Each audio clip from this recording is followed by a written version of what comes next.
Let's watch a clip that talks about the authoritarian side of China together. What if I told you that in the world's most powerful rising superpower, top generals, government ministers, and billionaire tycoons are vanishing without a trace?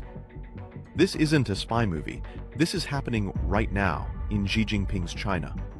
Since taking power, Xi Jinping has built the People's Liberation Army into a formidable force.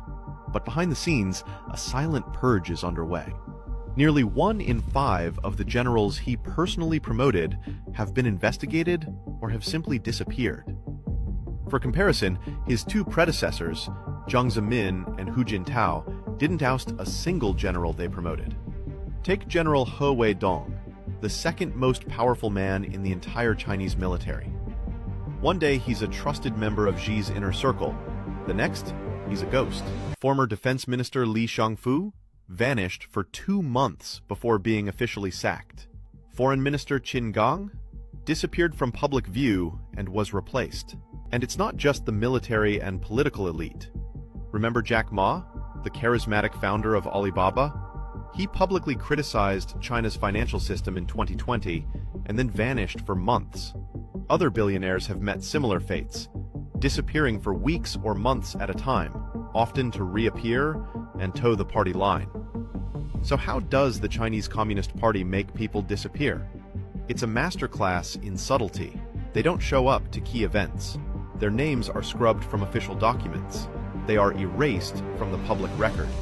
The official reason is always the same: a crackdown on corruption. And while corruption is a real issue, many analysts see this as a brutal political purge. Xi is consolidating power, eliminating any hint of dissent or disloyalty, and ensuring that everyone, no matter how powerful, is loyal to him and him alone. This unprecedented purge raises serious questions.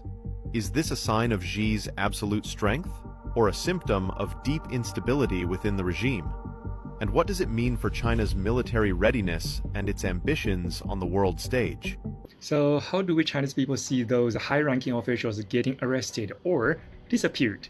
Honestly, we are happy about it. The reason is simple. China is a normal country. We have corruption officials and corruption is a crime. Our law clearly lists corruption as a criminal offense. Ordinary Chinese people never imagine themselves in the position of those corrupted officials. But the ones who do feel sorry for them are often imagine themselves as corrupt officials. In China, whether someone is a senior official or a minor one, if they are caught taking bribes or abusing power, they will be punished. We have a saying, fight both the tigers and the flies. That means punishing both big and small corrupt officials. In the past 20 years, about 5 million corrupt officials have been disciplined in China. Yes, you heard it right, 5 million. Some were just fired, some got a death penalty. Among them, around 500 were national-level officials, and about 30 of those received the death penalty or a suspended death penalty because their crimes were especially serious. Western media rarely see ordinary people as real people, nor do they consider lower officials as real officials. They ignore the millions punished and instead focus only on a handful of powerful corrupted elites. But can ordinary people become oligarchs? Are ordinary people not people too? If the government doesn't control capital, should we let capital control the government? Shouldn't a government fight corruption and punish oligarchs who manipulate the market and the people? Or should it legitimize corruption and praise its own citizens together with the billionaires? So think about it. Which countries almost never have anti-corruption news? And which countries' governments and oligarchs are working together to squeeze their own people? Follow me on Eastern Perspective to see the world out.